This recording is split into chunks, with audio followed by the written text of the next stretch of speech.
The heavy oak doors of the Ironfall Keep were supposed to symbolize an unyielding, impenetrable sanctuary for the members of the pack. Instead, it became the exact moment Clara Vance's entire world shattered into jagged, irreparable pieces. She was dragged mercilessly across the unforgiving, frost-slicked granite of the main courtyard, the biting winter wind already tearing fiercely at her exposed skin. Garrick Cole, the massive and brutal enforcer of the pack, maintained a crushing, bruising grip on her delicate arms. His thick fingers dug into her flesh with cold, mechanical indifference, treating her not as the Luna of his territory, but as a convicted criminal being hauled to the gallows. Above them, the towering iron gates of the keep loomed like the jagged, obsidian teeth of a starving beast, perfectly framing the violent, screaming blizzard that raged just beyond the safety of the fortress walls. The torches lining the stone walls flickered and hissed, casting long, monstrous shadows across the gathering crowd of wolves who stood in heavy silence, watching her downfall. Clara kept her head bowed as she struggled weakly against Garrick's brutal hold, her bare knees scraping agonizingly against the icy stones. The physical pain was sharp, a burning sting that radiated up her legs, but it paled in comparison to the devastating agony blooming deep within her chest. She did not scream. She did not thrash wildly. She did not beg the onlookers for mercy. She merely lifted her gaze toward the high stone steps of the dais, desperately seeking the one man who had sworn before the ancestors and the moon to protect her from the cruelty of this treacherous court. Jackson Sterling stood at the pinnacle of the stone steps, his broad posture rigidly straight, his handsome face frozen into an impenetrable mask of unyielding frost. The claiming mark on Clara's left wrist, a delicate crescent moon bound by intricate thorns, throbbed with a sickening, hollow, and cavernous ache. It was a somatic warning, a desperate, frantic pulse of ancient magic that told her the fated bond they shared was not just failing, but actively freezing from the inside out. The connection that was meant to be a tether of warm, protective light was now a chain of solid, suffocating ice. Beside the Alpha stood his mother, matriarch Beatrice. The older woman wore an exquisite sweeping gown of heavy crimson velvet, lined with silver fox fur, her luxurious clothing presenting a stark, sickening contrast to the toxic malice radiating from her sweet, highly practiced smile. The air around the matriarch smelled deceptively of honeyed wine and sweet gardenia, but beneath that cloying perfume lingered the unmistakable, foul rot of long-held hatred and dynastic ambition. Beatrice had never accepted Clara's quiet, low-status origins, and she had spent 3 years carefully orchestrating this exact moment of ruin. She stepped forward to the edge of the dais, her voice carrying over the howling wind with piercing, clinical clarity. "High treason is not a crime we forgive in the Ironfall territory, Clara," the matriarch declared. Her tone dripped with heavily manufactured, mock sorrow for the benefit of the watching pack. To conspire in the shadows with our territorial rivals, to pass our most sacred border secrets to the southern clans in exchange for gold. It is an act of supreme betrayal against your Alpha, and it is a betrayal against your own people. "It is a lie," Clara whispered, her voice raw and breaking, the freezing air burning her throat and lungs with every desperate breath. "I have given you nothing but my unwavering loyalty. I have healed your wounded warriors when the healers gave up. I have brewed the remedies that saved your border guards, and I have bled for the safety of this territory. Jackson, you know this is a lie. You know my heart. Tell them." But the Alpha did not move a single muscle. He did not blink. Jackson merely stared down at her from his elevated position, his jaw set in a hard, unforgiving and cruel line. The hollow mark on Clara's wrist doesn't just contain her fading power. It creates a void, an agonizing absence where her inherent magic and his promised warmth should perfectly align. The heavy silence stretching between them was worse than any physical blow Garrick could have delivered. It was the undeniable confirmation of her worthlessness in his eyes. For 3 long years, Clara had quietly endured the venomous whispers of the court. She had tolerated Beatrice's subtle, daily insults, the deliberate social isolation, and the constant, exhausting tests of her worth. Clara had foolishly believed that her quiet, unwavering resilience would eventually prove her devotion. She had believed that true fated mates could overcome the political poison of an ambitious matriarch. She was wrong. Because the Alpha had finally made his choice, and he had chosen the easy comfort of a political lie over the quiet truth of his fated mate. "Strip her," Jackson finally commanded, his voice as cold, flat, and lifeless as the stone beneath her bleeding knees. "She is no longer the Luna of this pack. She is no longer my fated mate. A traitor to the crown does not deserve the warmth of Ironfall." Garrick did not hesitate for a fraction of a second. With a violent, tearing jerk, the massive enforcer ripped the heavy, protective winter furs from Clara's slender shoulders. The sudden, devastating loss of heat was a visceral physical shock, a violent plunge into the agonizing cold of the severe winter storm. The bitter, howling wind immediately sliced through her thin linen underdress, stealing the breath from her lungs and rapidly turning her pale skin to ice. She shivered violently, her teeth chattering uncontrollably. Her dormant celestial lineage, a hidden magic buried so deeply within her blood, offered zero defense against the freezing elements. She was completely vulnerable, exposed, and entirely alone in a crowded courtyard filled with wolves who had once bowed and called her their queen. Clara looked at her ex-mate one last desperate time. She searched his stormy eyes for a single flicker of regret, a shadow of the boy who had once promised her the moon in the quiet darkness of their chambers. There was nothing, just the arrogant, cruel certainty of a weak ruler who was easily manipulated by pack politics and his mother's obsession with genetic bloodlines. The realization hit Clara like a physical blow to the ribs, permanently shattering the last fragile illusion of her fated bond. Beatrice's honeyed scent masked the metallic tang of impending death as the matriarch waved a dismissive, elegant hand toward the towering iron gates. "Cast the traitor out. Let the winter claim what rightfully belongs to the snow." The enforcer hauled Clara roughly to her feet, dragging her stumbling, shivering form toward the threshold of the fortress. The heavy iron gates groaned loudly in the wind, a mournful, cavernous sound that perfectly echoed the breaking of Clara's spirit. She dug her bare heels into the snow-dusted stone, fighting not for her place in this cruel, hypocritical pack, but for the fundamental, primal right to survive the night. But her physical strength was rapidly fading. She was completely drained by the sudden, violent severing of the mate bond and the overwhelming somatic trauma of the bitter cold. Garrick shoved the fallen Luna violently past the heavy stone threshold.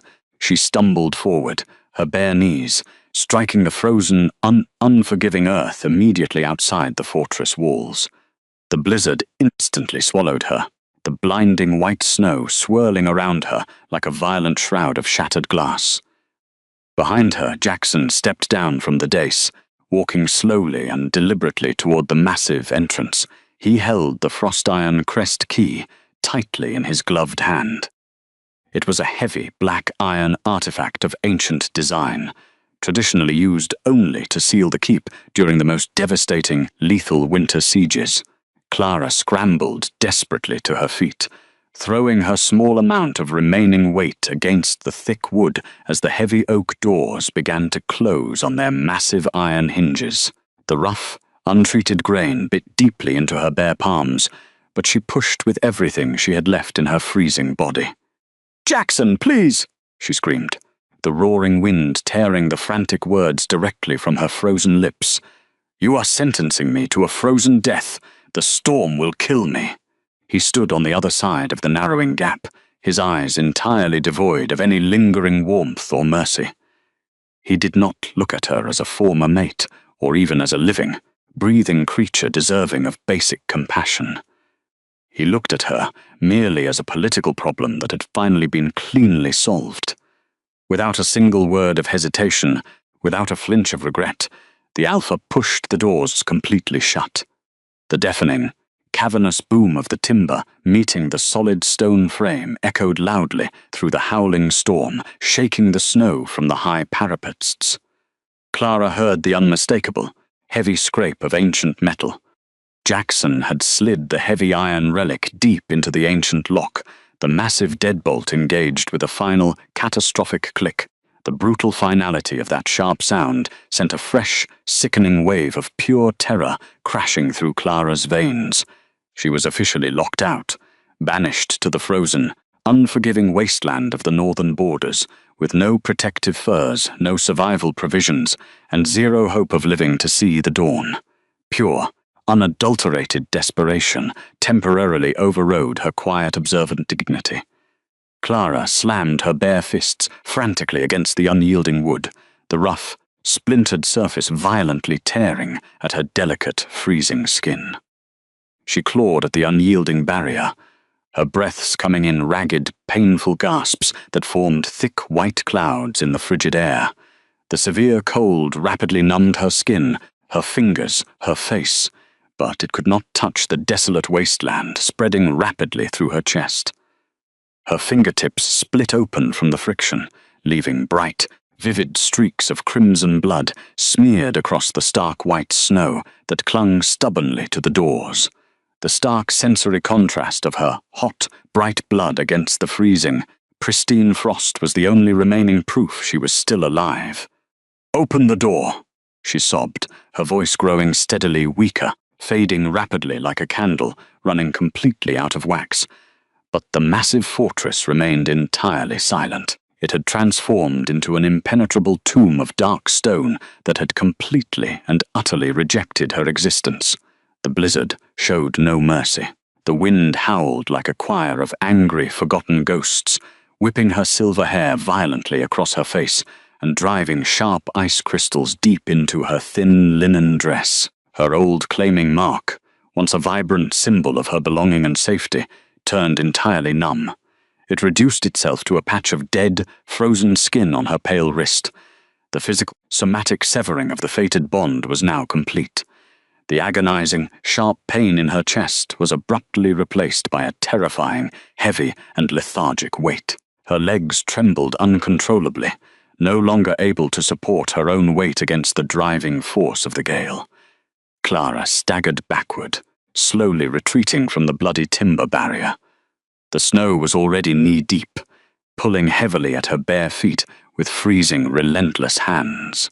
She walked blindly into the violent storm, the howling wind erasing her small, unsteady footsteps almost instantly. The surrounding landscape was a chaotic, disorienting blur of stark white and charcoal grey, offering no shelter, no thermal warmth, and absolutely no mercy to an outcast. She forced herself to put one freezing foot in front of the other. Her primal survival instinct fought a desperate, losing battle against the elemental fury of the bitter winter. A girl who has never been seen cannot be replaced because she was never there to begin with, Clara thought. The delirious, dangerous logic of severe hypothermia was beginning to invade her frantic mind.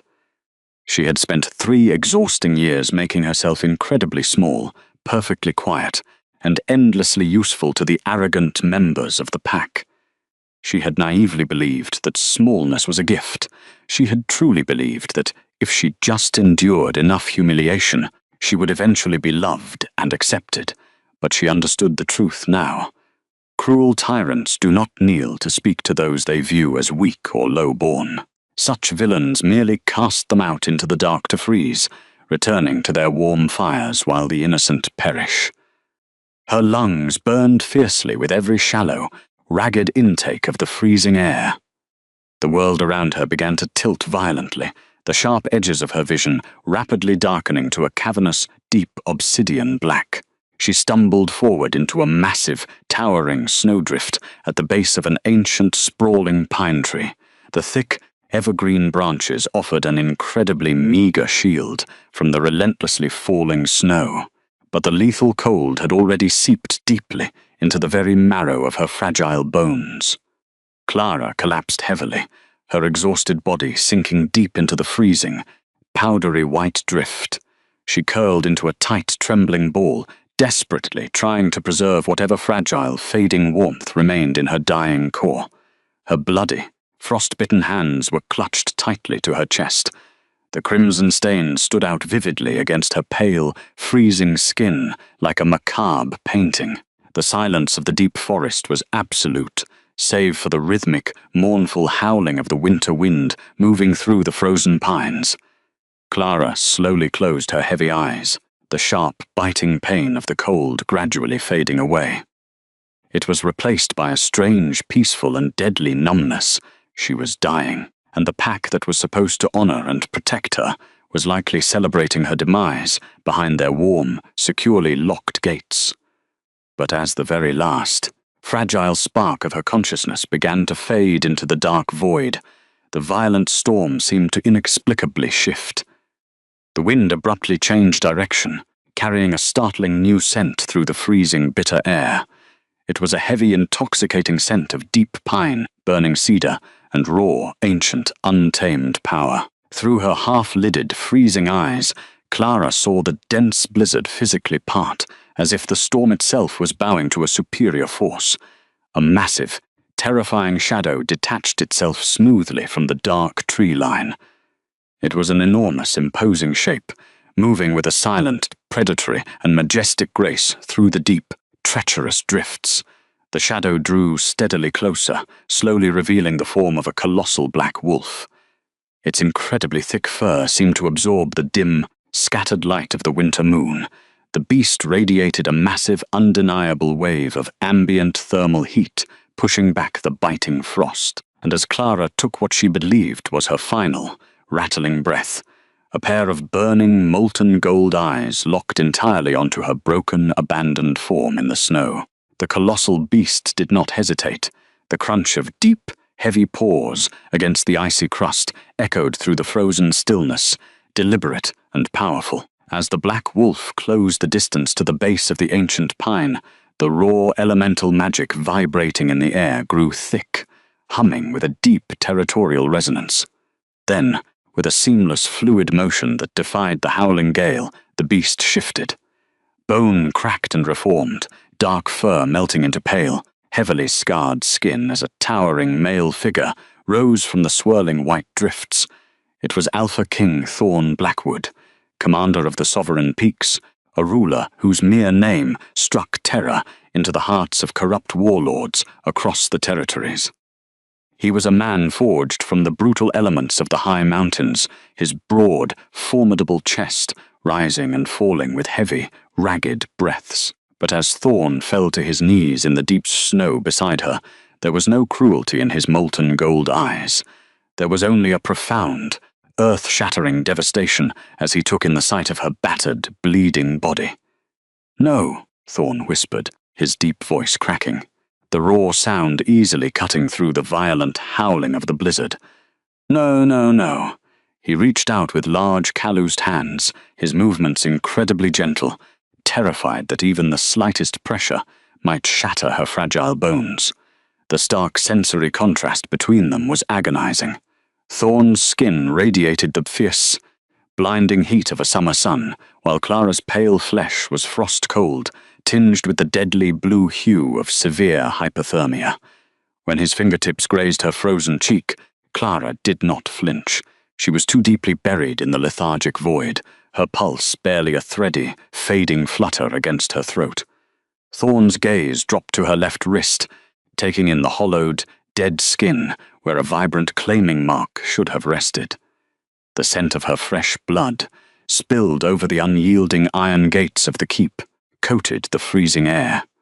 He saw the violent, jagged tears on her fingertips, the bruising grip Garrick had left on her delicate arms, and the sheer cruelty of the thin linen underdress that offered zero shield against the winter storm. A visceral, primal snarl ripped from Thorn's chest, a sound so dark and cavernous that the surrounding trees seemed to tremble in response. The fury radiating from him was a tangible force, melting the snow around his kneeling form into a pool of dark water. But vengeance could wait. The immediate, terrifying reality was that the woman lying broken in the snow was rapidly fading, like a candle running out of wax. Without another second of hesitation, Thorn unfastened the heavy, intricate obsidian clasp at his shoulder. He pulled the massive Windpeak greatcloak from his own broad back. The luxurious, heavy fur coat was lined with ancient fire silk, a fabric woven with high magic thermal energy, designed to shield the royal bloodline from the most lethal mountain storms. Thorn carefully lifted Clara's limp, shivering body from the icy drift, tucking her small frame against his wide chest, and wrapped the greatcloak tightly around her. The moment the fire silk touched her frozen skin, a deep, resonant warmth flared to life. It was a stark, immediate relief, a wave of liquid heat that began to viciously combat the creeping ice in her veins. Clara let out a weak, involuntary gasp, her head falling limply against the crook of Thorn's neck. Her silver hair, matted with snow and frozen blood, spilled across his heavily scarred collarbone. The sweet scent of her hidden celestial lineage, faint, delicate, but undeniably pure, washed over him, perfectly aligning with the ancient, roaring instincts of his wolf.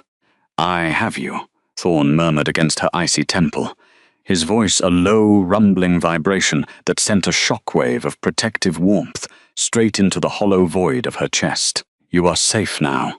I swear it to the moon and the stars. They will never touch you again." He stood, cradling her against his heart as if she were the most precious, irreplaceable treasure in all the three realms.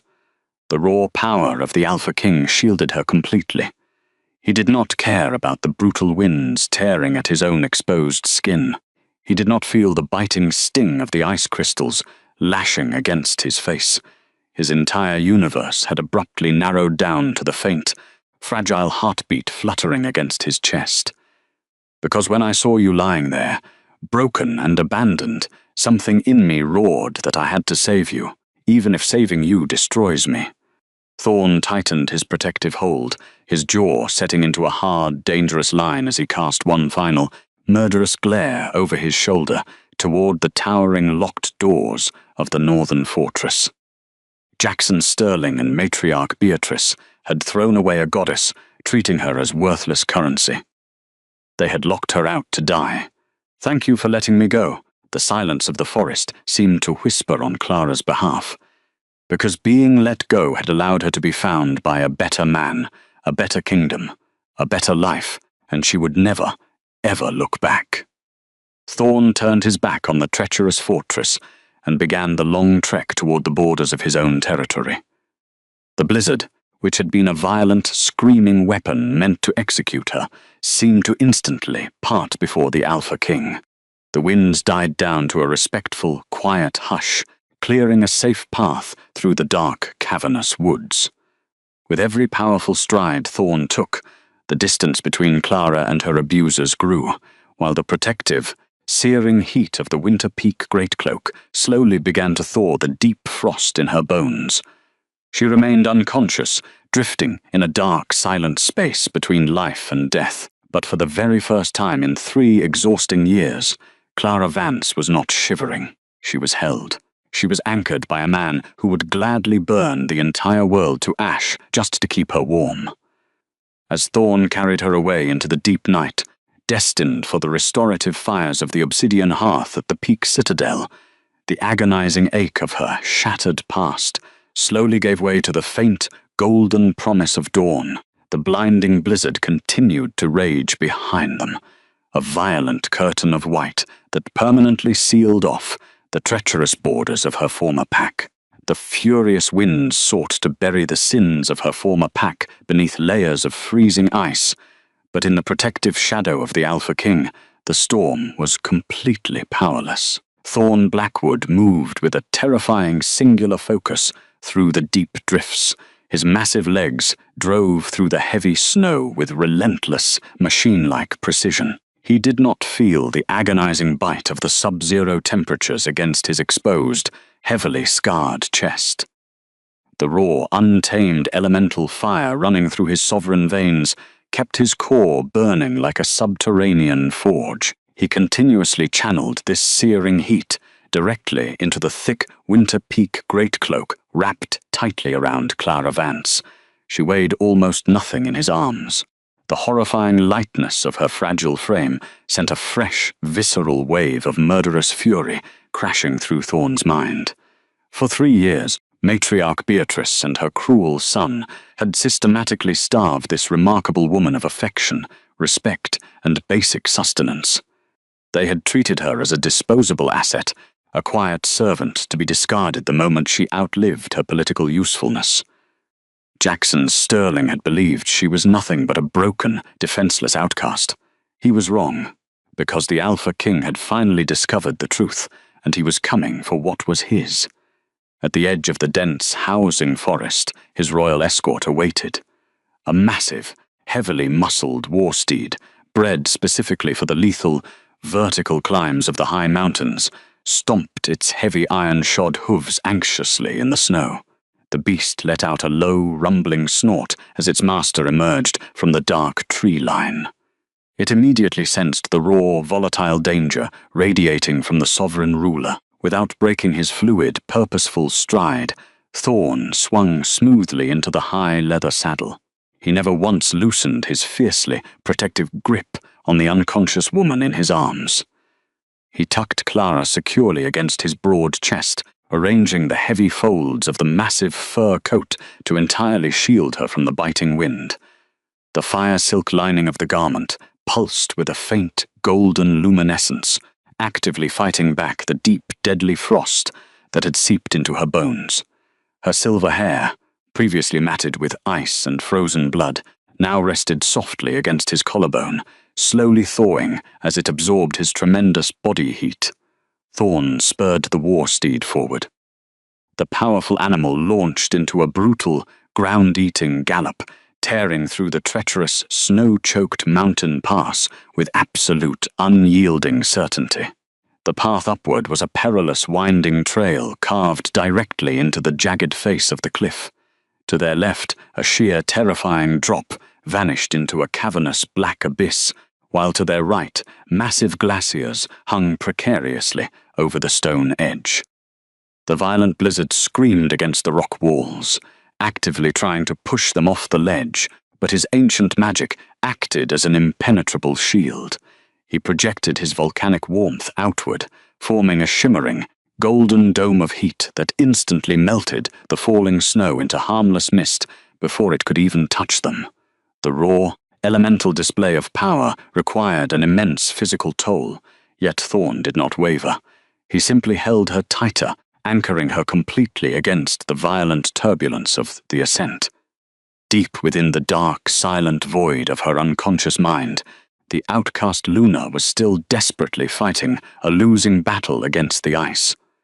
In her fractured dreams, she was trapped beneath the surface of a frozen black lake. She was drowning in the agonizing memory of the heavy oak doors slamming shut, the horrific sound of the iron deadbolt, turned by that accursed key, clicking into place, echoed over and over in her mind. She felt the hollow, terrifying emptiness where her soul tether used to be. It was a bleeding, gaping wound in her very spirit that refused to close.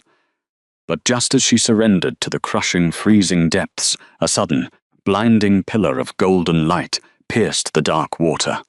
The light was incredibly warm, wrapping around her sinking body like a pair of massive protective arms. It pulled her upward, away from the suffocating ice, enveloping her in the intoxicating scent of burning cedar and blooming night flowers. She instinctively leaned into that glorious, radiant heat. Her shattered spirit desperately clung to the unexpected sanctuary. The rhythmic, thundering cadence of the hooves became a steady, hypnotic anchor in the chaotic physical world. Inside the cocoon of his arms, Clara remained perfectly still, her breathing terribly shallow and uneven. The Alpha King tracked the microscopic rise and fall of her chest with the intense, hyper-focused vigilance of a predator guarding its only treasure. He pressed his jaw gently against the top of her head, inhaling the faint, sweet fragrance of her hidden celestial lineage. Beneath the metallic tang of her spilled blood, the pure, undeniable scent of stardust called directly to his inner wolf. It was a profound, soul-deep resonance that completely defied logic. He had spent years believing that his destined partner did not exist, that the heavens had cursed him to rule the freezing summits in absolute isolation. Yet, the moment his golden eyes had locked onto her broken body in the snowdrift, a dormant magic had violently awakened in his blood. The claiming mark on his own shoulder, a massive, intricate crest of solar flares and mountain peaks, had suddenly burned with a searing, agonizing heat. It was the absolute, undeniable, somatic confirmation of their bond. She was his. She had always been his. But as they rode higher into the unforgiving altitudes, he could physically feel the devastating damage inflicted by her former pack. The hollow void on her left wrist radiated a sickening, unnatural cold. The sacred connection she had once shared with the brutal leader of Ironfall had been forcibly, violently severed. The sheer somatic trauma of that breaking was a lethal shock to her nervous system, far more dangerous than the severe hypothermia. The coward had not simply rejected her, he had torn a piece of her soul away and locked her outside to bleed to death on the threshold. A dark, cavernous growl vibrated deep within Thorn's chest. The sound rumbled through his ribs, passing directly into the fragile body resting against him. In her deep, delirious state, she let out a tiny, involuntary whimper. Her frozen fingers weakly curled into the fabric of his shirt. She was subconsciously terrified, still trapped in the nightmare of the betrayal. "I am here," Thorn murmured against her ear.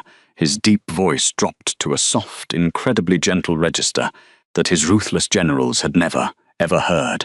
"You are safe. The ice cannot touch you anymore. I will burn the sky before I let you shiver again. Because monsters do not yield to the weak, because monsters do not weep over broken bonds, because true monsters do not look at you the way I do," he thought fiercely. He poured every ounce of his sovereign thermal energy into her shivering form. He would prove to her that a true mate did not demand silent perfection or political leverage. A true mate offered an impenetrable fortress. The violent blizzard began to visibly thin as the war steed crested the final massive ridge. Before them, rising majestically from the jagged, snow-capped peaks, stood the heart of his empire.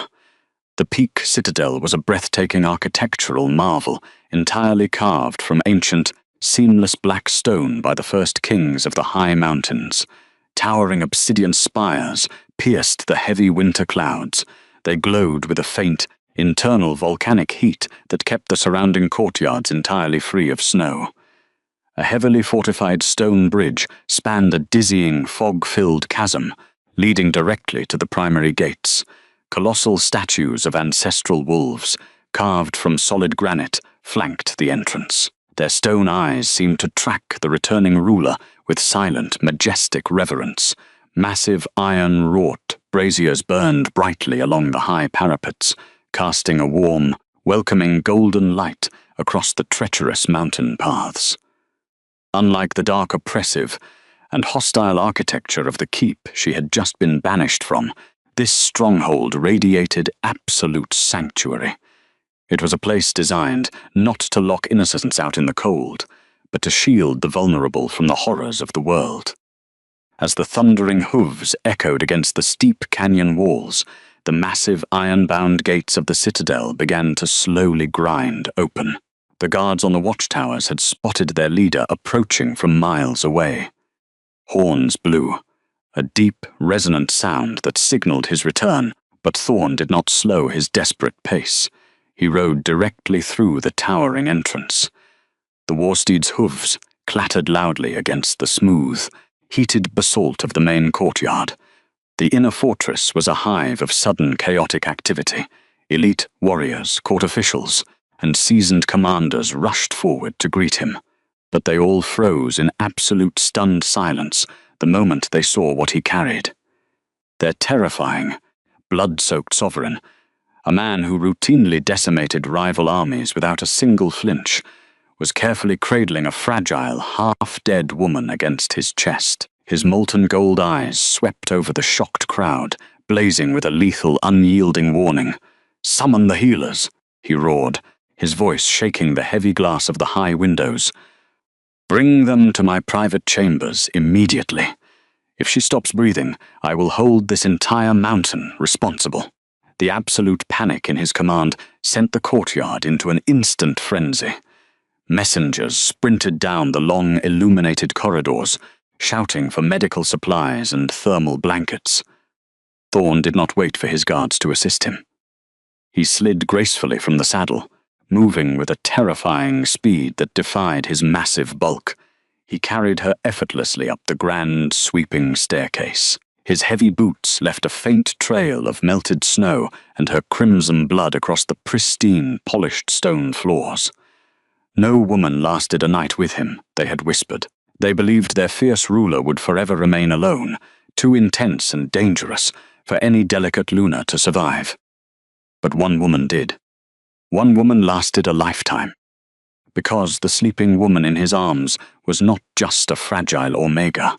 She was a survivor who had endured the absolute worst of the winter, and she possessed a dormant resilience that perfectly matched his own. He kicked open the heavy double doors of his royal suite, stepping into the massive, circular room. The air inside was wonderfully thick and deeply warm, entirely dominated by the presence of the obsidian hearth. The ancient stone fireplace spanned nearly half of the far wall. It roared with a high magic thermal energy that bathed the luxurious chamber in a soft, flickering amber glow.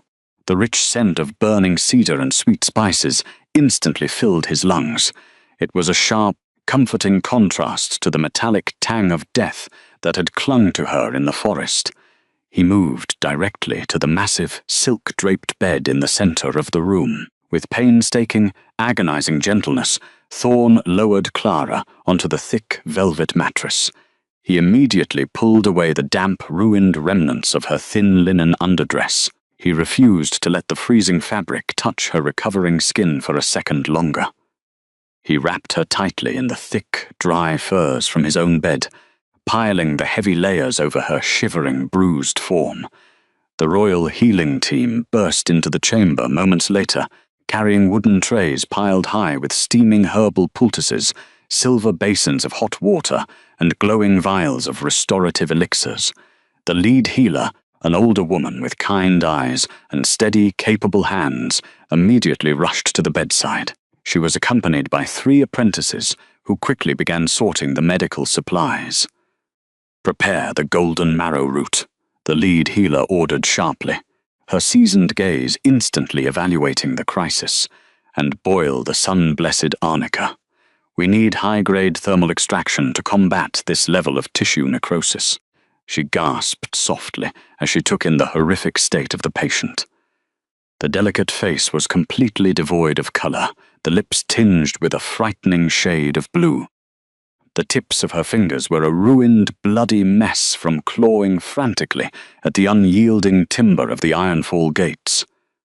But the most terrifying injury was the deep, necrotic bruising surrounding her left wrist. The hollow, lifeless claiming mark was a stark visual testament to the profound betrayal she had suffered. "My king," the lead healer whispered, her voice trembling slightly as she checked the incredibly weak, thready pulse. "Her core temperature is dangerously low. The somatic shock of the severed, fated bond has severely compromised her heart. We must bind her wounds and raise her internal heat immediately, or the frost will claim her organs." "Do it," the Alpha commanded, his jaw clenched so hard his teeth audibly ground together. Hold back no magic, deny her no resource. They worked with frantic, practiced efficiency. They carefully cleaned the jagged tears on her fingertips. Using a soft cloth soaked in the steaming herbal brew, they applied a thick, glowing golden salve, a rare ancestral remedy reserved only for the royal bloodline, that immediately accelerated the cellular repair. The deep, vicious scrapes on her knees were treated with a soothing, mint-scented balm that neutralized the burning sting of the frost. They wrapped her hands in soft, sterilized linen bandages, ensuring the deep, bleeding lacerations were fully protected from infection. They massaged warm, infused oils into her freezing skin. They moved in slow, rhythmic circles to desperately stimulate the stagnant blood flow in her frozen limbs. Through it all, Thorn refused to leave her side. He stood like a massive, immovable statue of dark stone beside the bed, his burning eyes tracking every single breath she took. Whenever her body was seized by a violent, agonizing tremor, he would reach out, laying his large, collused palm gently against her pale cheek. The transfer of his raw, ambient warmth acted as an immediate anchor, soothing the frantic, erratic beating of her damaged heart. "She is fighting," the healer noted softly, carefully pressing a warm, damp cloth against her bruised forehead. "She possesses a remarkable, quiet strength, sire.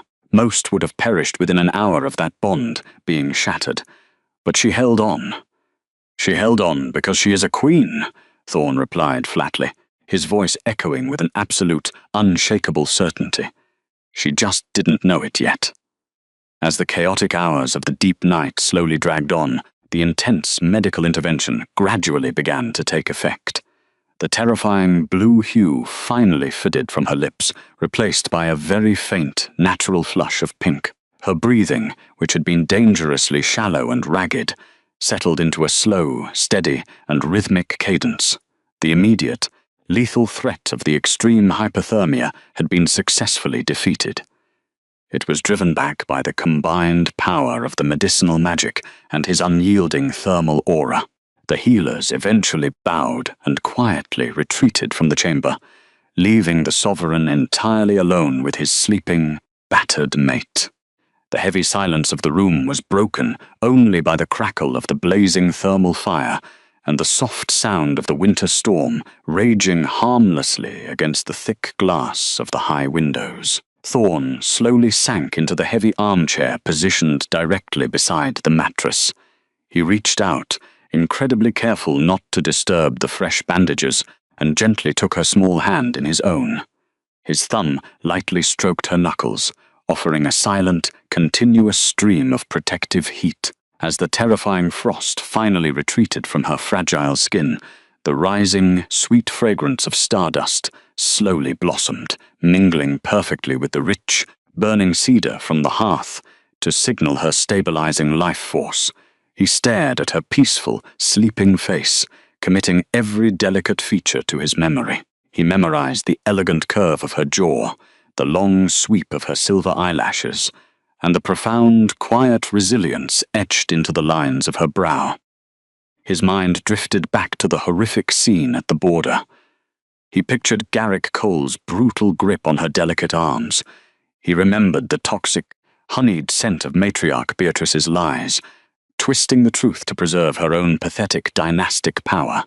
And he vividly recalled the unforgiving, dead eyes of Jackson Sterling as the coward turned his back on the most precious gift the fates could have ever bestowed upon a ruler. Jackson was a supreme fool. An alpha's true strength did not come from political alliances or the size of his standing army. It came entirely from the deeply rooted, symbiotic bond he shared with his Luna. By locking Clara out in the snow, Jackson had effectively amputated his own spiritual anchor. He had doomed his entire territory to an inevitable, slow decay, and Thorn would be the one to deliver the final, crushing blow to that crumbling empire. They would pay. Every single wolf who had stood in that courtyard and watched her bleed would suffer the exact same agonizing humiliation. Thorn did not care about pack politics, territorial treaties, or the fragile peace of the northern lands. He would systematically dismantle their entire empire. He would tear down their unyielding gates, shatter their ancient stone walls, and salt the earth where their fortress stood. But tonight, his only duty was to anchor her. He would sit in this chair for 1,000 years, if that was what it took, to mend the shattered fragments of her soul. He would wait patiently for her to awaken, and he would spend the rest of his life proving that his hands were made to cherish, not to punish. Outside, the brutal, violent darkness of the longest night gradually began to surrender to the subtle, creeping light of the approaching morning. The agonizing ache of the past was finally safely locked away. It was replaced entirely by the deep, continuous warmth of the obsidian hearth. And as the first brilliant rays of the sun broke over the high, jagged peaks of the citadel, Clara Vance took a deep, full breath of the cedar-scented air, her long nightmare finally coming to an end. The very first sensation Clara Vance registered was not the agonizing, biting sting of the winter wind, but the soft, incredibly heavy weight of luxurious furs pressing gently against her chest. For a long, disorienting moment, her fragmented mind struggled to process the profound absence of pain. She did not feel the violent, screaming blizzard tearing at her thin linen dress. She did not feel the unforgiving, frost-slicked granite of the ironfall keep tearing the skin from her bare knees. Instead, she was entirely enveloped in a cocoon of absolute, radiant warmth. It was a deep, penetrating heat that sank past her bruised flesh, reaching directly into the freezing, hollow marrow of her exhausted bones. She slowly peeled, her heavy eyelids open, her silver lashes fluttering against the soft, ambient glow of the room. The blinding white chaos of the snowstorm had been completely replaced by the rich, flickering amber light of a massive fire. She turned her head slightly against the thick, velvet pillows, her gaze drawn instantly to the towering obsidian hearth that dominated the far wall. The ancient black stone radiated a powerful high magic thermal energy, crackling softly as it consumed thick logs of fragrant cedar. The sweet spiced scent of the burning wood filled her lungs with every cautious breath, acting as a soothing balm to her severely damaged respiratory system. It was a stark, undeniable sensory contrast to the metallic tang of her own frozen blood. Clara carefully flexed her fingers, fully expecting the agonizing sharp pain of her torn skin. Instead, she felt the soft, sterile friction of fresh linen bandages wrapping her hands. The deep, vicious scrapes on her palms had been meticulously cleaned and treated. A lingering, mint-scented coolness hummed pleasantly over the wounds, neutralizing the awful burn of the frostbite. She was no longer wearing the ruined, freezing underdress that matriarch Beatrice had left her in. Her battered body was now dressed in a loose, incredibly soft tunic woven from warm fire silk. She was alive, against all odds, against the cruel, calculated death sentence handed down by Jackson Sterling. She had somehow survived the night. But the overwhelming realization of her survival was immediately followed by a sharp, instinctual spike of sheer panic. Where was she? Who had found her?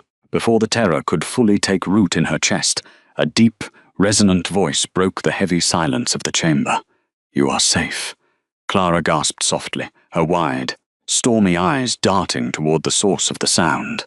Seated in a heavy armchair beside the massive bed was a man of terrifying, monumental proportions. Alpha King Thorn Blackwood sat perfectly still, his broad, formidable shoulders completely dwarfing the sturdy furniture. He wore a simple, dark tunic that did little to hide the thick, corded muscles of his chest and the heavy, silvery scars that traced their way up his neck. But it was his eyes that completely anchored her frantic mind. They were a brilliant, burning molten gold, glowing with a fierce, protective intensity that seemed to hold the entire room captive. Clara didn't know that the man sitting quietly by the hearth had buried his own hopes of ever finding a mate who dared to love him. She only saw the immense, painstaking gentleness with which he held a small, delicate porcelain bowl in his massive, calloused hands. The contrast between his lethal, predatory physique and his incredibly careful posture was staggering. "Do not try to sit up just yet," Thorn murmured, his deep voice maintaining that soft, incredibly gentle register. He leaned forward slowly, ensuring every single movement was telegraphed so he would not startle her. "Your core temperature has stabilized, but your heart has endured a devastating somatic shock. You must allow the magic time to mend the deeper fractures." He carefully placed a large, remarkably warm hand gently behind her shoulders, supporting her fragile weight as he helped her elevate her head against the pillows. The physical transfer of his raw, ambient heat was instantaneous. It was a wave of liquid fire that actively chased away the very last, stubborn traces of the winter frost clinging to her spine.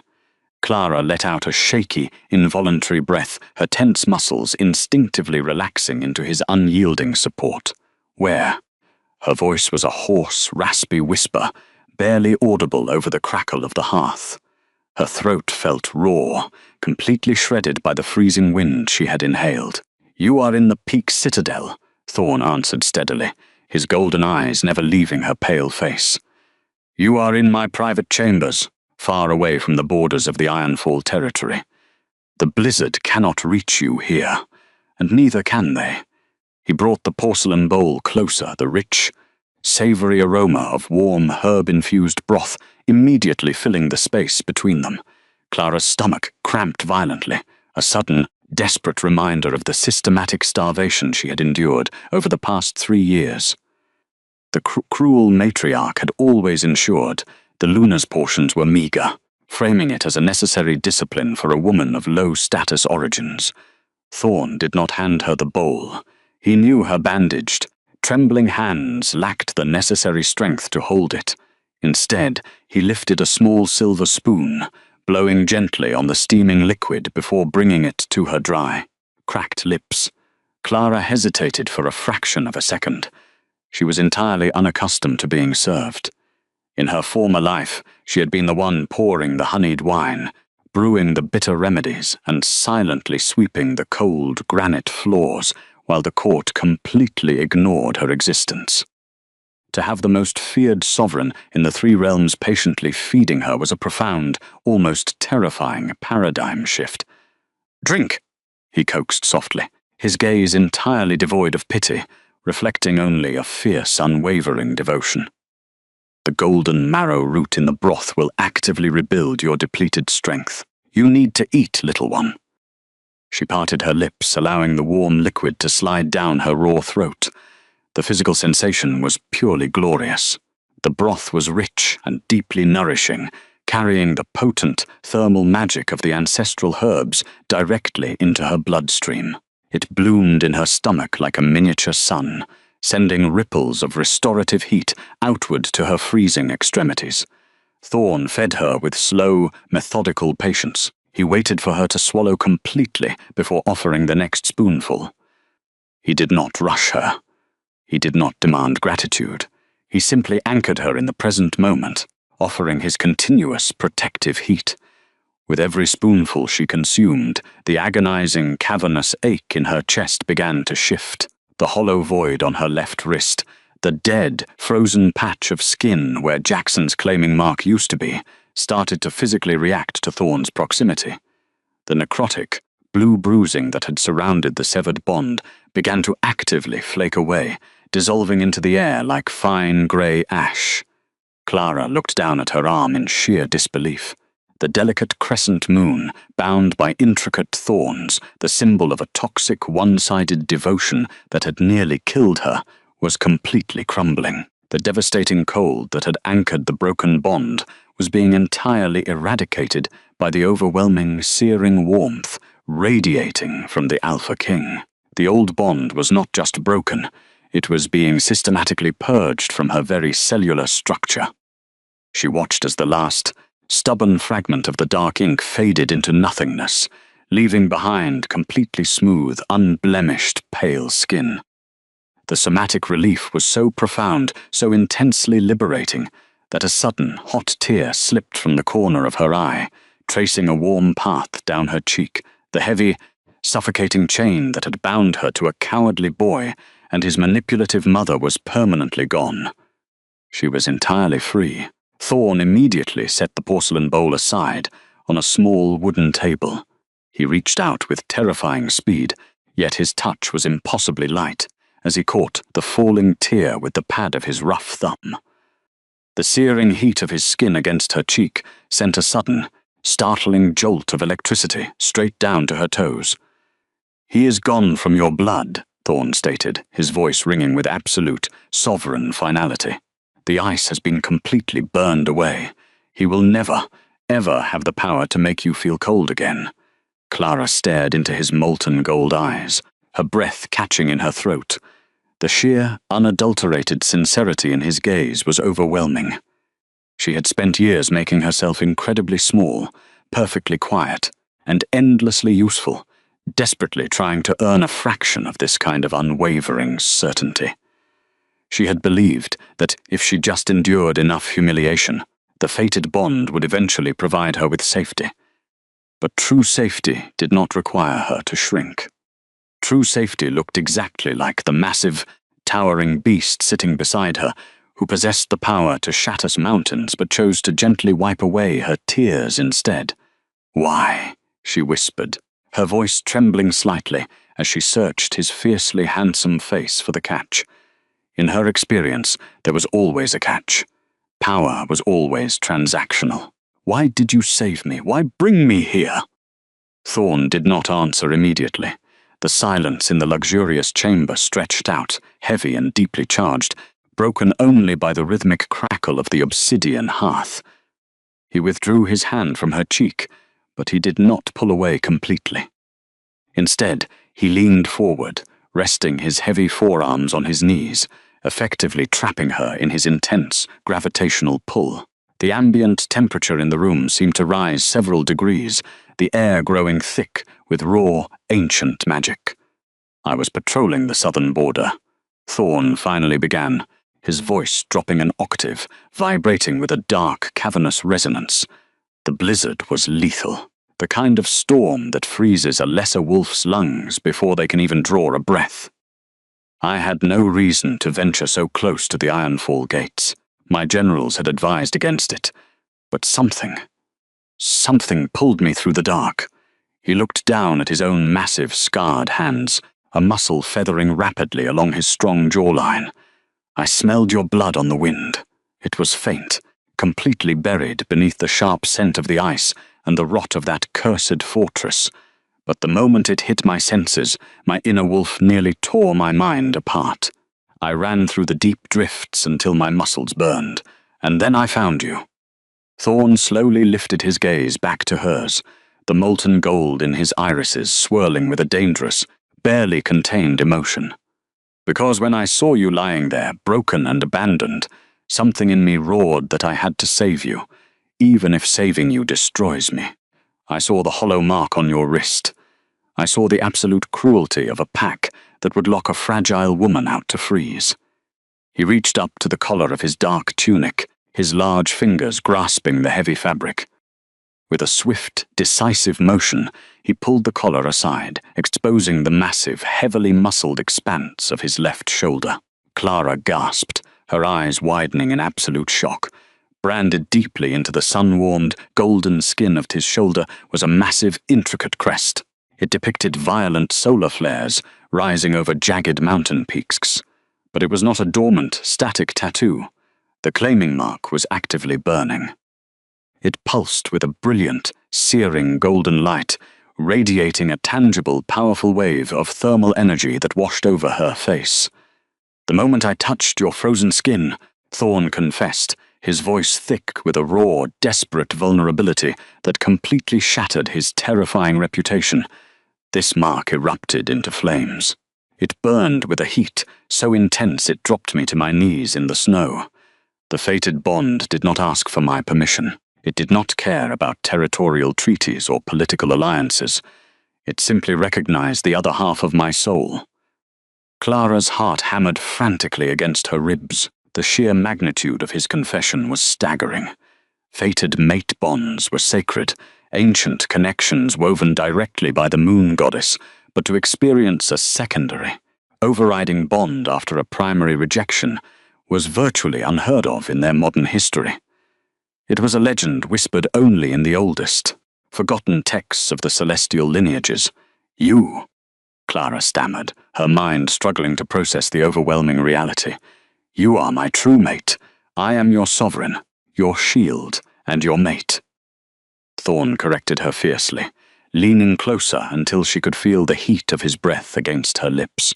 "I have spent my entire life building an impenetrable fortress in the ice. I have conquered armies and slaughtered warlords to ensure the peak citadel remains untouched by the corruption of the lower valleys. I thought I was building an empire for my people. I was wrong. I was building a sanctuary for you." He reached out, incredibly slow, offering his palm toward her bandaged hands. He did not grab her.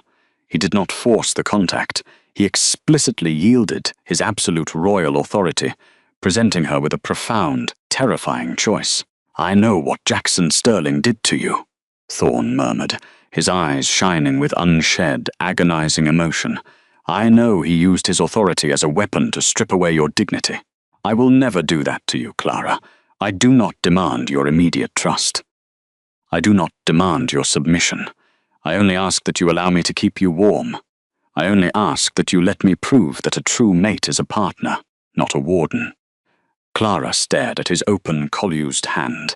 Her entire life had been defined by the crushing weight of other people's expectations. Matriarch Beatrice had demanded endless labor. Jackson had demanded silent, invisible compliance. They had treated her unique, quiet nature as a defect, a weakness to be exploited and ultimately discarded when it was no longer politically convenient.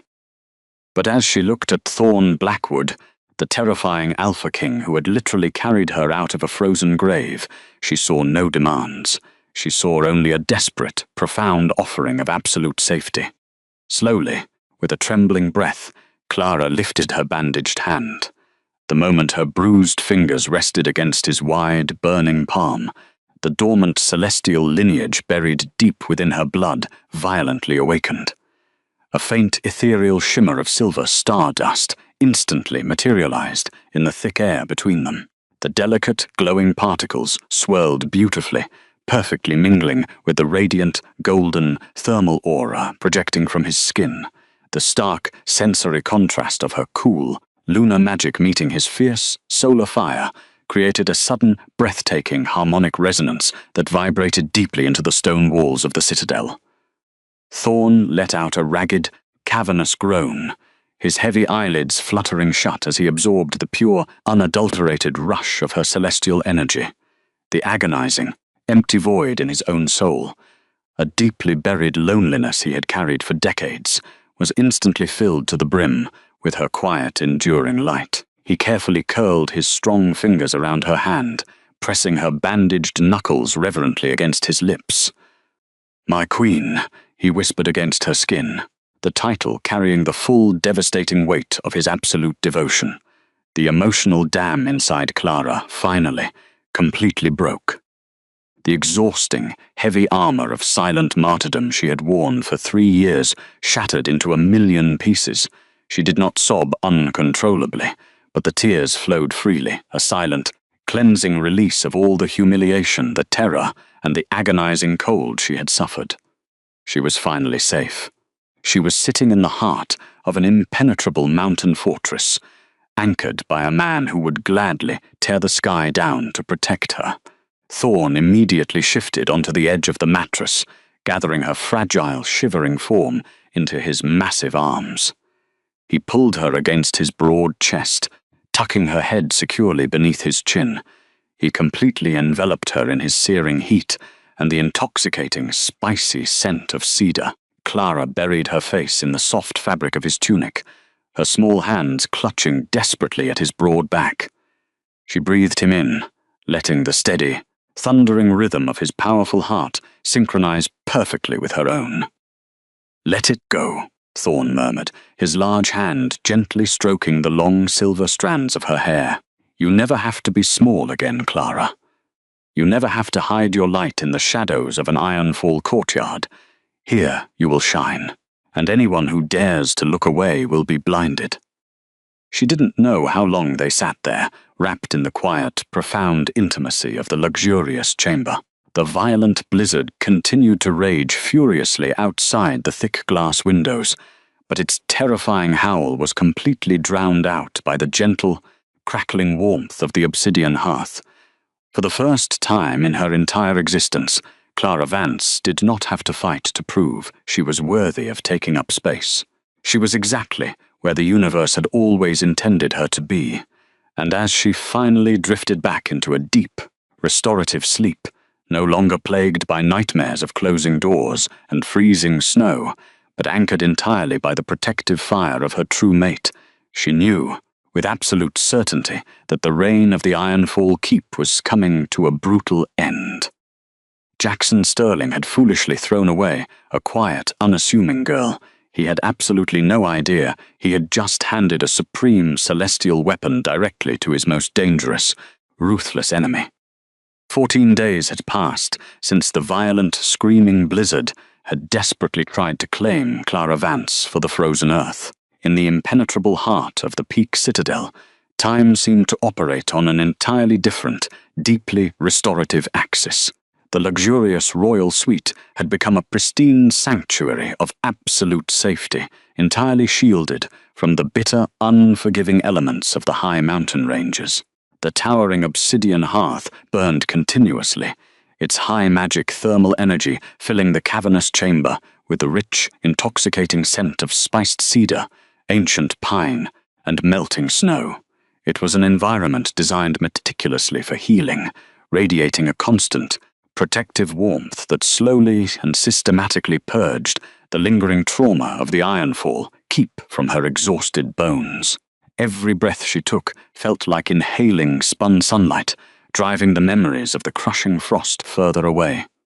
Clara stood quietly near the massive, thick glass windows, looking out over the jagged, snow-capped peaks of the sovereign territory. Her physical transformation over the past 2 weeks was nothing short of miraculous. The deep, vicious scrapes on her palms and knees had completely healed, leaving behind flawless, pale skin untouched by the brutal friction of the heavy oak doors she had clawed at in the dark. The terrifying blue hue of severe hypothermia was permanently gone, replaced by a vibrant, healthy flush that spoke of deep, restorative rest and continuous, rich nourishment. The royal healers had worked wonders, meticulously applying their golden marrow root salves and brewing bitter but miraculous sun-blessed arnica teas. But the true source of her rapid recovery was the towering, fiercely devoted man who had refused to leave her side. The smooth, unblemished skin of her left wrist no longer held a cavernous void. The necrotic, hollow ache of the severed fated bond with Jackson Sterling had been entirely eradicated. In its place, a constant, deeply rooted thermal resonance hummed just beneath her flesh. It was a gentle, phantom prelude to the blazing solar fire that ignited whenever Alpha King Thorn Blackwood was near. Her dormant celestial lineage, the rare, ancestral magic of the stardust, had fully awakened in the safety of his absolute protection. It flowed through her veins like a cool silver river of liquid moonlight, perfectly balanced by the fierce, volcanic heat of his sovereign aura. The very air around them seemed to crackle and hum with this newly forged connection, a silent symphony of restored magic. She was no longer a broken, discarded Omega. She was a vessel of ancient power, anchored by the devotion of the most terrifying predator in the 3 realms. The heavy, peaceful silence of the crisp morning was suddenly shattered by a deep, mournful sound that reverberated through the very foundation of the citadel. It was the harsh, guttural blast of the watchtower horns. 3 long, consecutive blasts echoed across the treacherous canyons. It was not the celebratory sound of a returning patrol or a hunting party. It was the unmistakable, urgent warning of an intrusion at the heavily fortified border gates. Across the sprawling chamber, seated at a heavy obsidian war desk, Thorn Blackwood immediately went completely still. He had been quietly reviewing territorial maps, allowing her the peaceful space to watch the sunrise, but the moment the 3rd horn faded into the howling wind, the ambient temperature in the room spiked violently. The Alpha King stood, his massive, heavily muscled frame moving with a terrifying, predatory fluidity. The molten gold in his eyes narrowed into lethal, calculating slits. He crossed the room in 3 long strides, instantly placing his broad, formidable body between Clara and the heavy double doors of the suite. He did not say a word, but his posture alone was an impenetrable shield. A frantic, rhythmic knocking echoed against the thick wood before the doors were pushed open by one of Thorn's elite border commanders. The seasoned warrior was breathless, his thick winter armor dusted with fresh snow, from a rapid ascent up the steep fortress stairs. He dropped immediately to one knee, keeping his head bowed in deep reverence to the sovereign, but the absolute tension rolling off his rigid shoulders was palpable in the heated air. "Speak," Thorn commanded, his voice a dark, cavernous rumble that vibrated ominously against the ancient stone walls, shaking a faint layer of dust from the tapestries. "Sire, a tracking squad has reached the lower canyon bridge," the commander reported, his voice tight with barely suppressed aggression. "They bear the dark iron banner of Jackson's territory. There are a dozen heavily armed enforcers, led by a male identifying himself as Garrick Cole.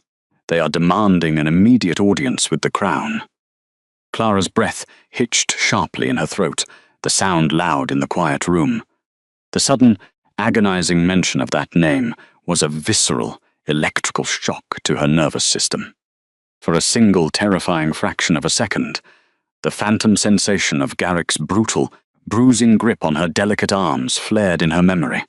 She vividly remembered the cold, mechanical indifference in the enforcer's eyes as he had violently stripped the winter furs from her shoulders and dragged her toward the unforgiving threshold of the Snowstorm, locking the heavy doors behind her with the massive warding artifact. The freezing cold, the biting wind, and the absolute betrayal of the man who was supposed to protect her all came rushing back in a suffocating tide. Her pulse stuttered frantically. A sudden wave of the old, paralyzing terror, threatening to drag her back into the dark, freezing void of that night. But she was not alone in the snow anymore.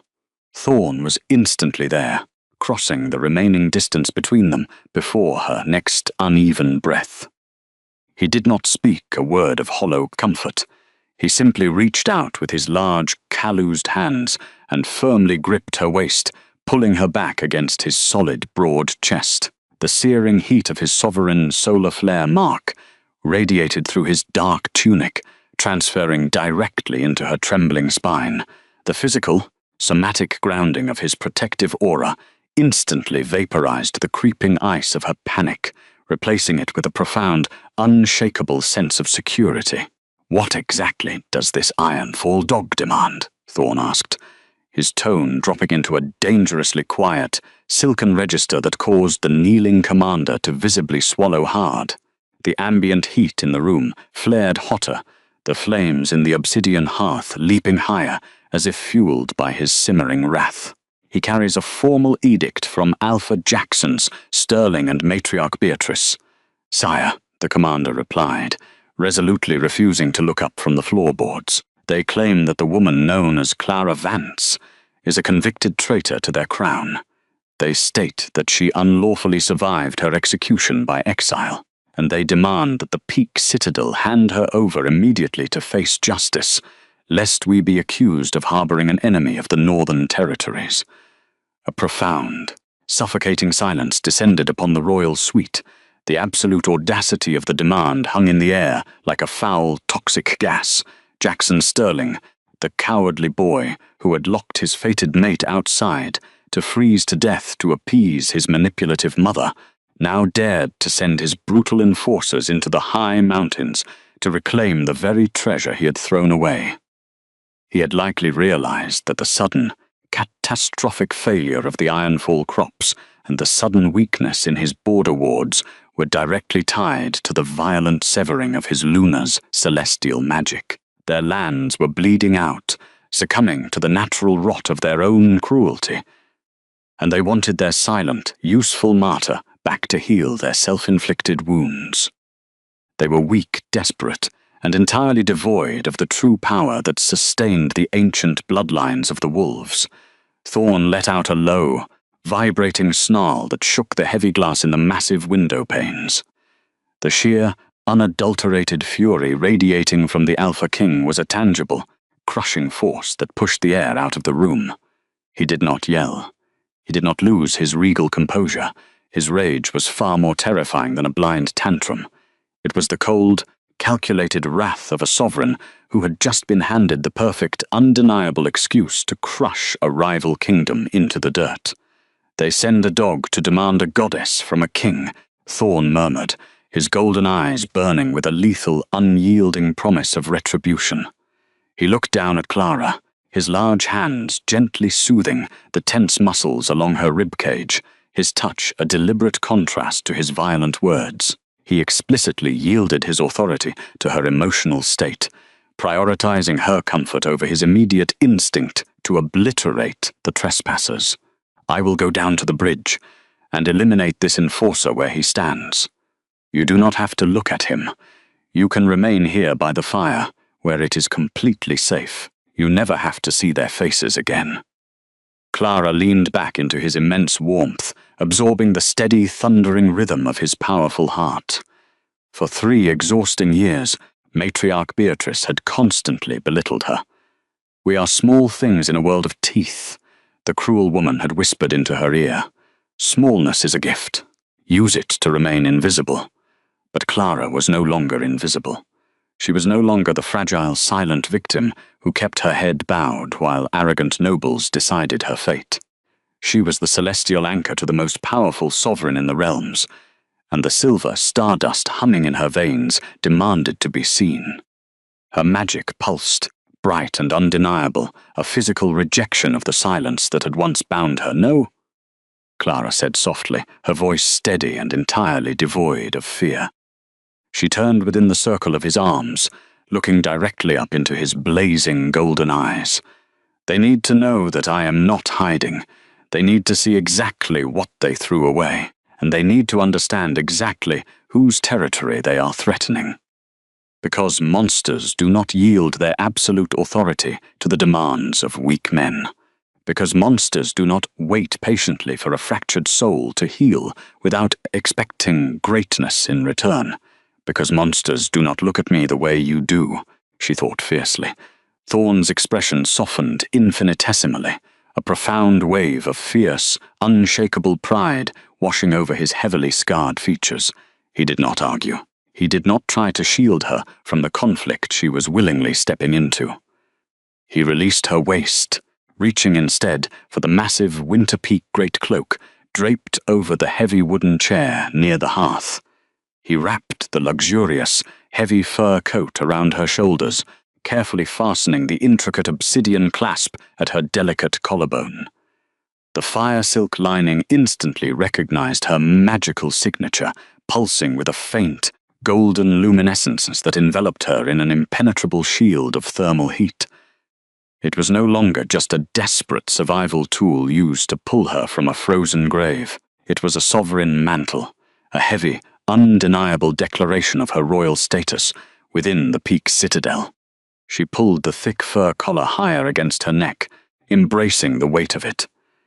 "Instruct the gatekeepers to hold the squad at the base of the canyon," Thorn commanded the soldier, his gaze never leaving Clara's determined face. "I will not meet them at the border. They are not worthy of an audience in my halls. I will answer their pathetic demands from the sky." The commander bowed deeply and scrambled out of the chamber to relay the orders. Thorn offered Clara his large, calloused hand. She placed her small, pale fingers entirely within his grasp, feeling the immediate, beautiful resonance of their combined magic flaring to life. A spark of pure, radiant warmth passed between their palms. Together, they walked across the luxurious suite and pushed open the massive, towering glass doors that led out onto the sweeping, jutting stone balcony. The balcony was an architectural marvel of ancient black stone, suspended dizzily over a cavernous, sheer drop that plummeted thousands of feet into the icy abyss of the lower valleys. The jagged stone beneath her boots felt grounded and real, anchoring her newly awakened magic to the ancient heart of the mountain itself. The winter wind howled viciously across the high peaks, whipping violently at the stone parapets, but Thorn's raw elemental power projected a massive, shimmering dome of golden heat around them. Within the safety of his sovereign aura, the air was perfectly calm and wonderfully warm, allowing Clara to stand at the very edge of the precipice without shivering a single time. Far below, at the base of the heavily fortified canyon bridge, the Ironfall tracking squad sat on their shivering, miserable mounts. Garrick Cole sat at the forefront, his thick, brutal features scowling against the biting, unforgiving frost of the high altitudes. His men were huddled deep into their standard winter furs, clearly exhausted and terrified by the hostile, overwhelmingly oppressive environment of the king's domain. They had ridden into the heart of a predator's domain, arrogantly assuming that the threat of a territorial dispute would force the Alpha King to hand over a seemingly worthless outcast. Garrick Cole didn't know that the man standing on the high balcony had buried entire rival armies who dared to threaten what was his.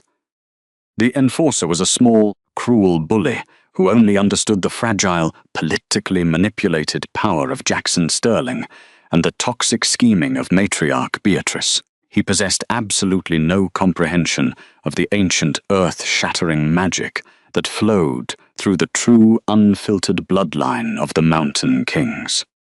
Thorn stepped to the very edge of the obsidian railing, his massive silhouette cutting a terrifying, imposing figure against the swirling grey clouds. He did not shout down to the pathetic squad like a common lord issuing a border dispute. Instead, he drew upon the raw, volcanic energy of the citadel itself. The sovereign solar flare mark on his shoulder flared with a blinding, searing light that was visible even through the heavy fabric of his dark tunic, illuminating the shadows around them. He unleashed a roar. It was not a human sound. It was a devastating physical wave of pure, primal magic and thermal energy that erupted from his chest, tearing violently through the freezing air. The sheer kinetic force of the sound shattered the massive icicles clinging to the surrounding cliffs, sending thousands of pounds of frozen debris crashing harmlessly into the abyss below. The roar vibrated deep within the dense granite of the mountains, a terrifying, territorial declaration that shook the snow from the high pine trees and rolled like a massive thunderclap down into the lower canyon. The sound carried the weight of absolute dominion, a sonic wave that demanded unquestioning submission. Far below, the Ironfall horses panicked violently, rearing and thrashing in the deep, treacherous snow. Several enforcers were thrown brutally from their saddles, scrambling desperately in the icy drifts to regain their footing. Garrick Cole fought frantically to control his terrified mount, his arrogant scowl instantly replaced by a mask of sheer, unadulterated horror as the physical pressure of the Alpha King's aura crashed down upon them like a collapsing glacier. The very air around them grew impossibly heavy, pushing them downward. When Thorn finally spoke, his deep, cavernous voice was magically amplified by the ancient acoustics of the canyon, echoing with absolute, undeniable sovereign authority. "You bring the banner of cowards to the gates of the Peak Citadel." Garrick Cole, Thorn's voice boomed, the lethal frequency of his tone pinning the tracking squad in place. "You demand the return of a traitor. But there are no traitors within my walls. There is only the true fated High Luna of this mountain empire, and you are trespassing on her sacred ground." Clara did not hesitate. She stepped forward, moving completely out from the protective shadow of Thorn's broad back, to stand equal and unchallenged at the edge of the parapet. She placed her delicate, pale hands deliberately upon the cold black stone railing, allowing the heavy Wintic Peak greatcloak to part slightly, revealing the elegant fire silk tunic beneath. She looked down at the brutal enforcer who had dragged her bleeding across the granite courtyard, and she felt absolutely nothing but a profound, overwhelming pity for his pathetic existence. The fear that had once ruled her was gone, burned away by the fires of her new life. The moment she anchored herself against the stone, her dormant celestial lineage flared in magnificent, visible defiance. A brilliant, ethereal shimmer of silver stardust erupted from her skin, swirling upward into the cold mountain air like a beacon of pure lunar light. The stardust caught the ambient glow of the heavy grey clouds, intertwining perfectly with the radiant, golden solar fire projecting from Thorn's massive frame. The stark sensory contrast of her cool, radiant magic meeting his fierce, volcanic heat created a breathtaking, blinding pillar of sovereign power that illuminated the entire canyon, cutting through the winter gloom like a blade of light. Down on the bridge, Garrick Cole stared up at the high balcony, his brutal eyes wide with disbelief and terrified awe. The silent, supposedly wolfless Omega he had violently discarded in the snow was standing beside the most feared ruler in the realms, radiating an ancient, supreme magic that the Ironfall Pack had spent generations desperately trying to locate. The realization of what Jackson Sterling had actually thrown away hit the Enforcer with the physical weight of a falling anvil. They had not just exiled a Luna, they had unleashed a celestial weapon directly into the hands of their greatest enemy. The doom of their pack was sealed the moment the ancient black key turned in the lock. "Listen closely, Dog of Ironfall," Thorn continued, his golden eyes blazing like twin suns as he wrapped one massive, fiercely protective arm around Clara's waist, pulling her flush against his side to present an unbroken, unified front. "Return to your weak alpha and his manipulative mother. Inform them that Clara Vance belongs to the mountains now. Relay to them that she wears the fire silk of my ancestors, and she holds the absolute command of my armies." The magical pressure in the canyon intensified, pressing heavily against the chests of the Ironfall wolves, physically forcing them down into the dirt. One by one, the elite enforcers of Jackson's pack were driven to their knees in the freezing snow, their bodies instinctively submitting to the overwhelmingly superior, true alpha authority raining down from the high balcony. Even Garrick, gritting his teeth in desperate, agonizing defiance, was ultimately forced to drop to his knees, his massive head bowing against his will as his pride shattered. "And deliver this warning," Thorn roared, the final, lethal promise carrying the absolute certainty of an impending apocalypse. "If a single wolf bearing the Ironfall crest takes one more step toward my borders, I will not simply repel them, I will march my vanguard down into your miserable valleys. I will shatter your unyielding oak doors, I will break your stone walls, and I will reduce your entire rotting territory to ash. You have exactly 1 hour to clear my sight before I let my wolves loose upon the snow." The Alpha King abruptly cut off the magical amplification, the sudden, deafening silence ringing loudly in the aftermath of his terrifying display. Down on the bridge, the Ironfall squad did not hesitate for a fraction of a second. The absolute bone-chilling terror in their movements was undeniable. They scrambled frantically back into their saddles, dragging their fallen comrades up from the snow. There was no arrogant posturing, no shouted threats of retaliation. There was only the desperate, chaotic flight of broken men fleeing a wrath they could not possibly comprehend. Garrick Cole spurred his horse violently, leading the cowardly retreat back down the treacherous mountain pass, leaving the borders of the peak citadel far behind. Clara stood quietly on the balcony, watching the small, dark shapes of her former abusers disappear completely into the heavy winter fog of the lower valleys. The agonizing, hollow ache of her past was officially, permanently dead. It had been shattered by the overwhelming roar of a king who refused to let her be small. And it had been washed away by the brilliant, undeniable light of her own awakened magic. Thorn turned to her, the lethal, terrifying predator, instantly vanishing as he looked down into her stormy eyes. The molten gold in his gaze softened into a deep, profound reverence.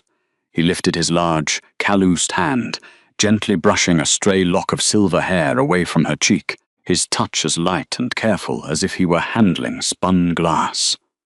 "They will never touch you again," Thorn murmured, his voice dropping back into that soft, incredibly gentle register reserved exclusively for his true mate.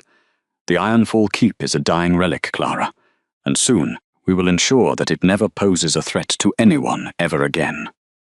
She leaned into his searing warmth, the stardust in her veins humming in perfect, beautiful harmony with his solar fire. The tracking squad had been a pathetic, desperate attempt by a failing pack to reclaim their stolen grace, but they had only succeeded in proving to Clara exactly where she truly belonged. She was not a victim to be dragged back to the gallows.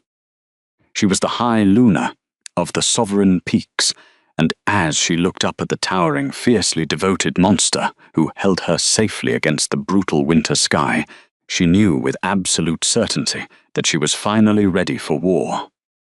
6 days after the humiliating retreat of the tracking squad, Alpha King Thorn Blackwood officially mobilized the elite vanguard of the Sovereign Army. The journey from the high peaks down into the lower valleys was not a frantic military scramble, but a deliberate, terrifying display of absolute, unstoppable elemental force. The massive black wolves of the peak citadel radiated so much raw, ambient thermal energy that the deep, treacherous winter snow simply melted into rushing streams of clear water beneath their heavy paws. They marched with impeccable, silent discipline, a literal river of golden heat cutting directly through the frozen heart of the mountain pass. The violent winter storms that usually battered the cliff sides were forcefully pushed back by the sheer magnitude of the pack's unified magic, clearing a pristine path toward the northern borders. Clara Vance rode at the very front of the majestic formation, seated upon a massive white war steed right beside the towering Alpha. She wore the heavy winter peak greatcloak, its magnificent fire silk lining actively pulsing with a faint golden luminescence that kept her core perfectly warm despite the biting, aggressive chill of the lower altitudes. The stardust in her veins hummed with a steady, fierce anticipation, syncing beautifully with the thundering rhythm of the hooves striking the stone. She was no longer the fragile, shivering outcast who had clawed desperately at unyielding oak doors until her fingers bled. She was a sovereign queen, returning to face the cowardly boy who had explicitly sentenced her to a frozen death. The border between the territories was a desolate, howling stretch of frozen tundra leading directly up to the towering, imposing gates of the enemy stronghold. But as the peak's citadel vanguard arrived at the edge of the tree line, the stark, sickening contrast between the two packs became undeniably clear. Jackson Sterling had amassed his defensive forces, but they were a pathetic, shivering shadow of a true army. The Ironfall wolves looked visibly starved, their winter coats dull, patchy, and offering zero protection against the severe frost. The violent, unnatural severing of the fated mate bond had triggered a catastrophic, immediate blight across their entire lands. Without Clara's dormant celestial magic to anchor the territory to the earth, the crops had withered to black ash beneath the frost, and the ancestral wards protecting their borders had crumbled into useless, freezing dust. Jackson stood at the forefront of his miserable, shivering ranks, flanked closely by matriarch Beatrice. The older woman's heavy crimson velvet gown looked absurdly out of place amidst the utter ruin of her own arrogant making. Jackson's once handsome face was deeply haggard, his skin pallid and drawn incredibly tight over his cheekbones. His eyes were wide with a frantic, desperate panic as he stared at the approaching Golden Legion. The hollow void on his own wrist, the physical consequence of discarding his true Luna, was actively draining his life force, rotting him from the inside out with a slow, agonizing sickness. He had foolishly expected Thorn to send a diplomatic envoy to negotiate a ransom for a political hostage. He had absolutely not expected the Alpha King to bring the entire, devastating wrath of the mountain directly down upon his crumbling doorstep. Thorn halted his massive war steed with a subtle, fluid shift of his weight. The golden heat, radiating from his sovereign solar flare mark, pushed aggressively back against the freezing fog, brightly illuminating the bleak battlefield. He did not bother to shift into his colossal wolf form to intimidate them.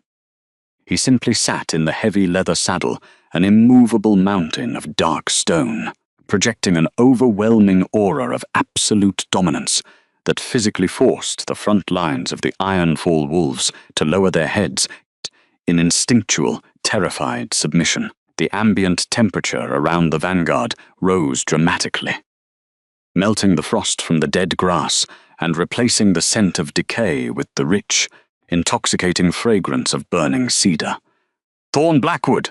Jackson shouted over the howling wind, his voice cracking slightly, betraying the sheer terror actively clawing at his throat. He desperately tried to puff out his chest, attempting to project a territorial authority he no longer legally or magically possessed. "You have crossed into sovereign Ironfall territory. Hand over the runaway mate immediately. Clara Vance is a convicted traitor to this crown. She belongs to this pack, and her life is mine to claim." The absolute, delusional arrogance of the demand echoed hollowly across the frozen tundra. Jackson still believed he held the power in this dynamic.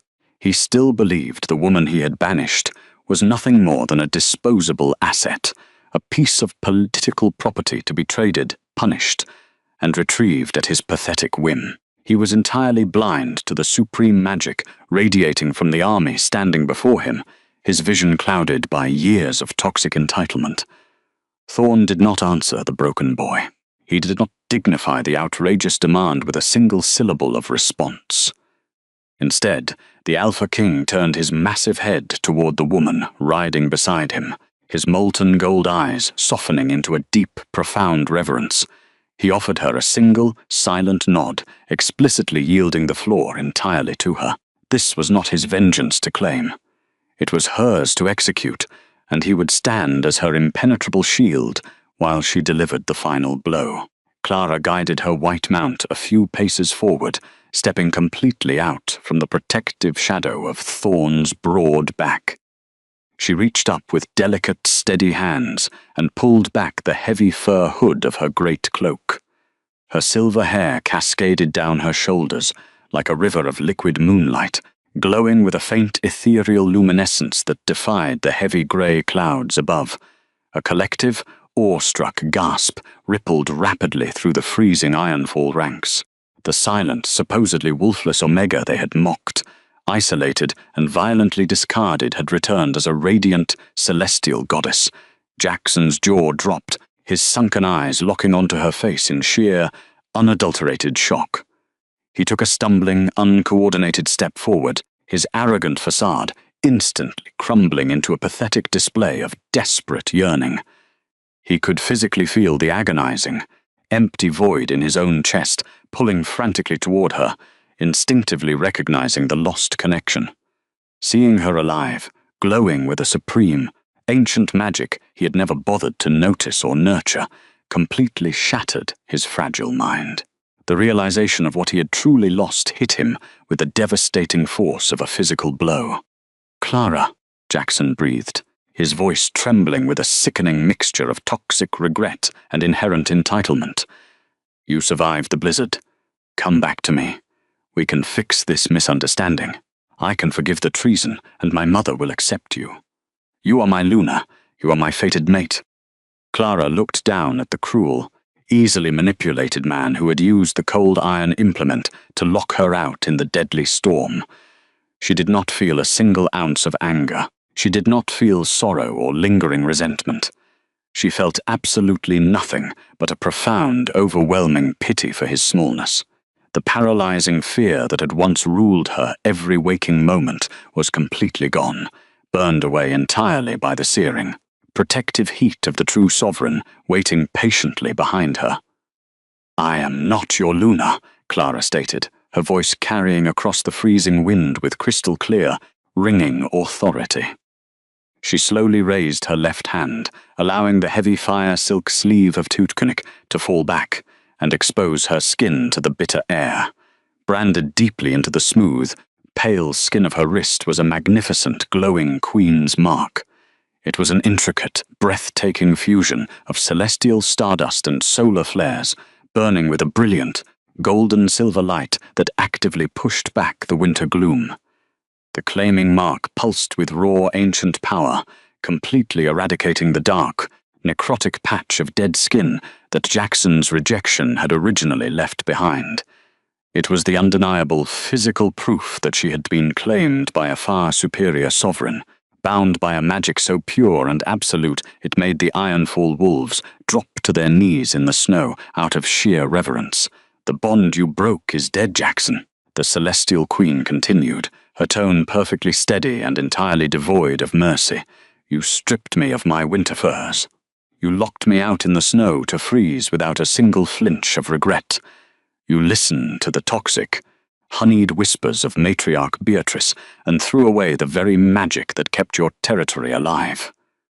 Now I am Clara of the high summits, vessel of the moon and queen of the high mountains, and you are nothing but a fading footnote in my story." Jackson recoiled violently, as if he had been physically struck by a heavy iron broadsword. His trembling hands clutched desperately at his chest as the truth finally, brutally set in. He had traded a goddess for the temporary approval of a corrupt, dying court, and in doing so, he had doomed them all to the ice. He collapsed to his knees in the dirty slush, his fingers digging frantically into the frost, as a guttural, pathetic sob tore from his throat. The agonizing reality of his colossal mistake was a physical poison eating him alive. Matriarch Beatrice, however, stubbornly refused to accept her absolute defeat. The older woman's heavily powdered face twisted into a mask of pure toxic malice. Her honeyed scent instantly turned sour, reeking of rot and sheer panic as she watched her son break. She desperately signaled to Garrick Cole and the remaining enforcers, screaming frantic, shrill orders to attack the Peak Citadel vanguard. She arrogantly believed that physical violence could somehow reverse a supreme celestial judgment. A few desperate Ironfall warriors hesitantly drew their heavy iron broadswords, the harsh scrape of metal against leather echoing loudly across the silent tundra. But Alpha King Thorn Blackwood did not even bother to draw his own blade. The terrifying sovereign simply slid from his saddle, his heavy boots striking the frozen earth with a tremendous impact of a falling meteor. He stepped smoothly in front of his mate, his massive frame shielding her completely from the pathetic, disorganized display of aggression. The molten gold in his eyes flared into a blinding, searing inferno of wrath. He did not need a standing army to crush them. He only needed his raw, unfiltered magic. Thorn raised a single calloused hand toward the advancing Ironfall ranks. The sovereign solar flare mark on his shoulder erupted with a massive localized surge of extreme thermal energy. A shockwave of pure, liquid heat blasted forward, a violent, invisible wall of force that hit the enemy line with devastating precision. The physical impact was staggering, but it was the magical resonance that delivered absolute, irreversible ruin. The very air warped and rippled with the intense heat, instantly vaporizing the falling snow before it could touch the ground. The heavy iron broadswords in the hands of the enforcers instantly began to glow a blinding cherry red.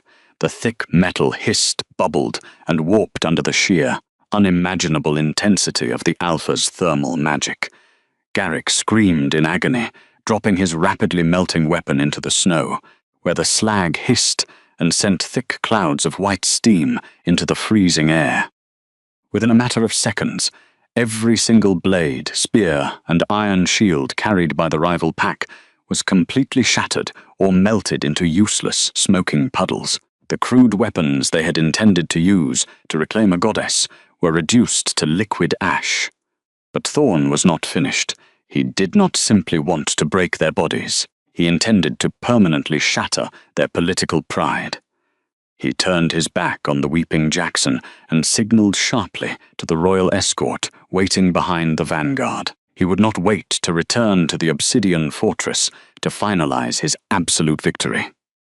He would do it right here on the very ground where she had been forced to bleed. The lead healer of the Peak Citadel stepped forward through the melting snow, carrying a heavy velvet cushion. Resting upon the rich fabric was the lunar sovereign ring. It was a magnificent, heavy silver-gilt band set with a raw, glowing moonstone, an ancient artifact that had not been worn in centuries. Thorn carefully picked up the ring, his massive fingers handling the delicate jewelry with painstaking reverence. He looked deeply into Clara's stormy eyes, completely ignoring the ruined pack watching them in sheer terror. Before the ancestors, the moon, and the stars, the Alpha King declared. his deep voice magically amplified to echo across the frozen tundra, ensuring every single wolf of Ironfall heard his sacred vow. I claim you not as a subject, but as my equal, my shield, my heart, and my queen. He slid the heavy silver band onto her finger. The moment the moonstone touched her skin, it flared with a brilliant, blinding light, perfectly syncing with the glowing queen's mark on her wrist. A massive, joyous roar erupted from the peak citadel vanguard, a deafening celebration that shook the frozen earth. Jackson Sterling and matriarch Beatrice were forced to kneel in the freezing mud and watch as the outcast they had maliciously thrown away was formally crowned High Lunar of his royal realm, elevated to a status they could never hope to reach. Thorn slowly turned back to face the imposing oak doors of that treacherous citadel in the distance, the very doors that Jackson had locked Clara behind in the dead of winter. The dreaded artifact was still resting deep in its ancient lock, a symbol of their unyielding cruelty. With a sharp, twisting motion of his wrist, Thorn sent a concentrated, explosive pulse of solar fire directly into the heavy timber. The deafening, catastrophic boom echoed for miles across the lower valleys. The massive iron gates were violently blown entirely off their heavy hinges, shattering into thousands of burning splinters that rained down upon the empty courtyard like a meteor shower.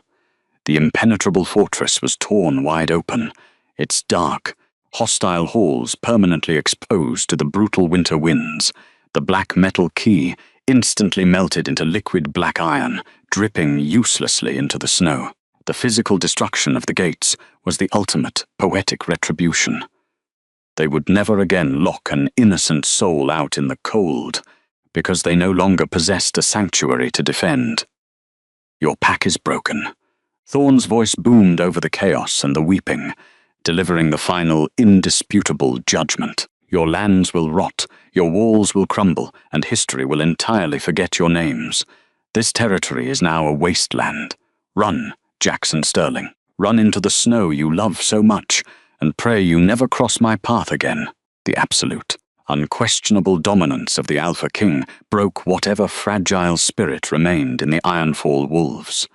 They turned and fled in sheer terror, abandoning their broken alpha and the screaming matriarch to the unforgiving mercy of the winter storm. Clara did not watch them crawl away. She turned her back on the burning ruins of the keep, her heart incredibly light. She reached out, placing her small hand gently against Thorn's massive chest, anchoring herself in his steady, thundering heartbeat. The journey back up into the high mountains was a slow, triumphant procession of a sovereign returning home. They lived in the mended world, tending to the quiet peace of their magnificent obsidian fortress as the lands below healed from the corruption of the past. The thawing of the northern territories, the elders would recount for generations to come, was not brought by the spring sun, but by a king who learned to love, and a queen who taught him how.